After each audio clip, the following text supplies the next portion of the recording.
और जिसके लिए मैंने ये सब किया है वो कहाँ है? हाँ, कहाँ है मेरी माँ? आप लोगों ने कहा था ना, जब मेरी शादी हो जाएगी आप लोग मेरी माँ से मिलाएंगे मुझे। अभी तुझसे नहीं मिल सकती। क्या? लेकिन क्यों? ठीक है, तो अपने मन की कर, मैं भी अपने मन की करूंगा। अगर तूने इस दहलीज से कदम बाहर रखा तो तुझे तेरी मां नहीं, उसकी अस्थियां मिलेगी।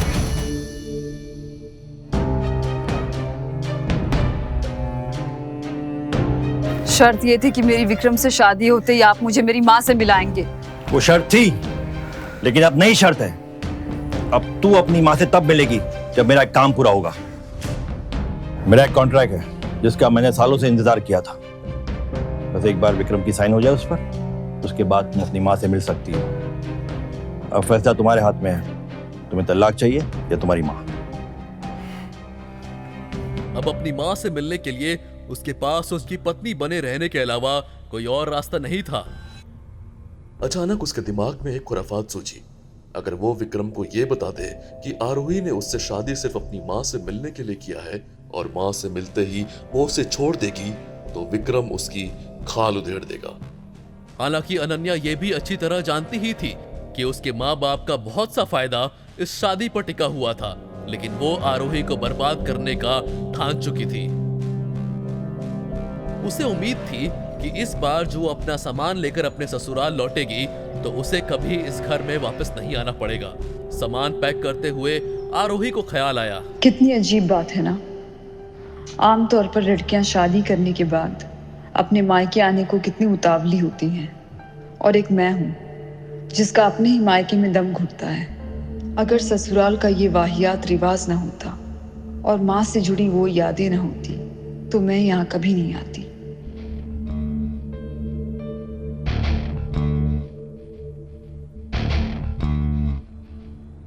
अरे अकेले अकेले पैकिंग कर रही हो, मैं कुछ मदद कर दूं क्या?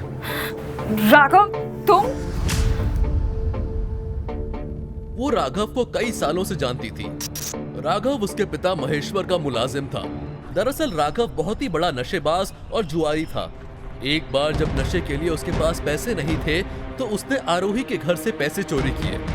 हालांकि आरोही ने उसे देख लिया था और महेश्वर को सब कुछ सच सच बता दिया था, जिसके चलते राघव उस दिन अपनी नौकरी खो बैठा था। इसे यहाँ तक आने किसने दिया? आरोही ने मन मन में सोचा और सबसे पहला शक अनन्या पर गया। मुझे पता चला कि तुम्हारी शादी हो गई है तो बधाई देने चला है। वैसे सुना है कि तुम्हारा पति बड़े दुख की बात है। पर आरोही खुद पर गर्व महसूस कर रही थी, क्योंकि अभी 2 दिन पहले उसके साथ जो हुआ था वो दोबारा होने से पहले ही उसने उसे रोक दिया था। हालांकि ये गर्व तुरंत ही डर में बदल गया, क्योंकि राघव की चीख सुनकर उसके 3 साथी कमरे में घुस आए। तेरी ये हिम्मत! छोड़ो मुझे! छोड़ो मत उसको! छोड़ो मुझे! छोड़ दो उसे। वो और कोई नहीं पर खुद विक्रम था। उसकी व्हीलचेयर को एक बूढ़ा आदमी ढकेल रहा था। विक्रम!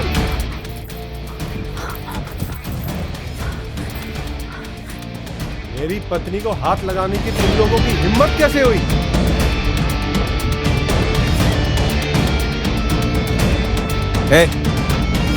तुम लोग इन दोनों को निपटाओ और मैं अपनी आरोही को थोड़ा सा प्यार कर लेता हूं।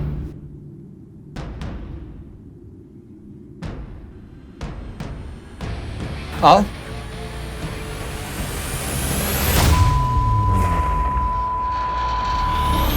आरोही को समझ नहीं आया कि राघव और उसके आदमियों को अचानक क्या हुआ।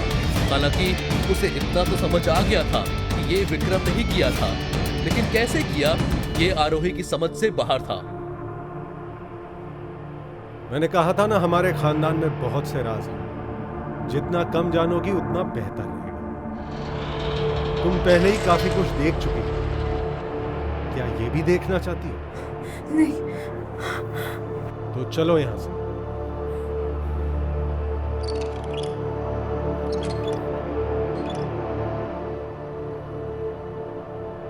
आज तक उसके लिए कभी किसी ने ऐसा कुछ नहीं किया था।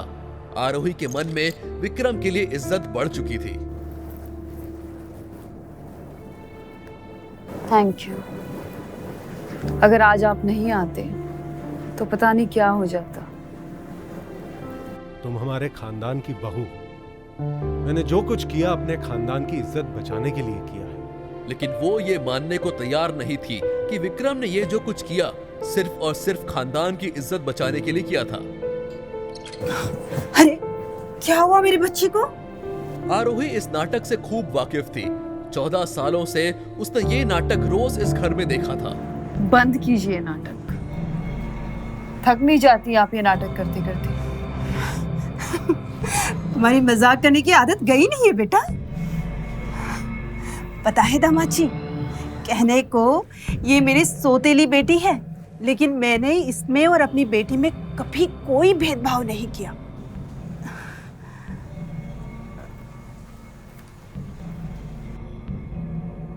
बल्कि इसे हमेशा ज्यादा प्यार दिया है और इसीलिए शायद ये ज्यादा बिगड़ गई है। वो चाहती तो अभी ही उसका पर्दाफाश कर सकती थी, लेकिन अपनी माँ के ख्याल ने उसे रोक दिया। आपने कभी फिल्मों में जाने का सोचा है?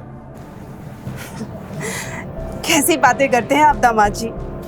मैं और फिल्में?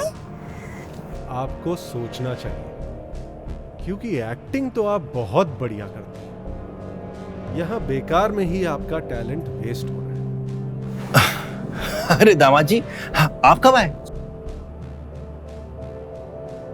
अभी कुछ देर पहले जब 4 लड़के आप ही के घर में आपकी बेटी के साथ जोर जबरदस्ती करने की कोशिश कर रहे थे तब। जी हाँ, मुझे पता चला अभी। फिर भी आप अपनी बेटी के कमरे में जाने के बजाय चहकते हुए मुझसे मिलने आए। शर्म नहीं आती आपको? उसे अपनी साइड लेते हुए देखकर आरोही की खुशी का कोई ठिकाना नहीं था। नहीं दामाद जी, आप गलत समझ रहे हैं। जिस घर में मेरी पत्नी की कोई इज्जत नहीं, मैं उस घर का दामाद नहीं हो सकता।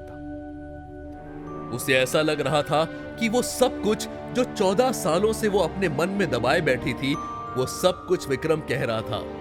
24 घंटे हैं आपके पास। 24 घंटे में अगर आप लोगों ने ये पता लगाने की कोशिश नहीं की कि इसके पीछे कौन जिम्मेदार है, तो जो हाल ऊपर कमरे में पड़े आदमियों का किया है, वही हाल आप सबका करूंगा मैं। ये आप क्या कह रहे हैं दामाद जी? प्लीज ये जुल्म हम पे मत कीजिए। ये जुल्म नहीं, इंसाफ है। मेरी पत्नी ये सोचकर खुश थी कि किसी ने उसके लिए आवाज उठाई थी।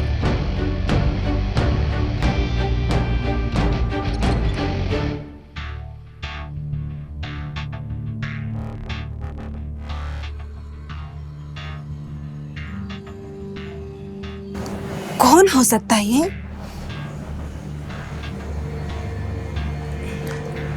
कहीं तुमने तो कुछ? अरे कैसी बातें कर रही हो? मैं जानवर नहीं हूं। दोनों इस बात से अनजान थे कि बंगले के ऊपर वाली मंजिल से अनन्या ये सब कुछ होते हुए देख रही थी। वो निराश भी थी और गुस्सा भी, क्योंकि वो फिर एक बार आरोही की जिंदगी बर्बाद करने में असफल हो गई। कुछ दिन पहले जो काम आरोही के बर्थडे की रात को अधूरा रह गया था, वो अब भी अधूरा ही था। दांत बीचती हुई अनन्या अंदर की ओर चली गई। क्यों कर रही थी अनन्या ये सब? क्या वो रायजादा खानदान की बहू बनना चाहती थी, या कुछ और था जो उसे चाहिए था? आखिर क्या राज था विक्रम का? जानने के लिए सुनिए इस कहानी का अगला एपिसोड सिर्फ पॉकेट FM ऐप पर।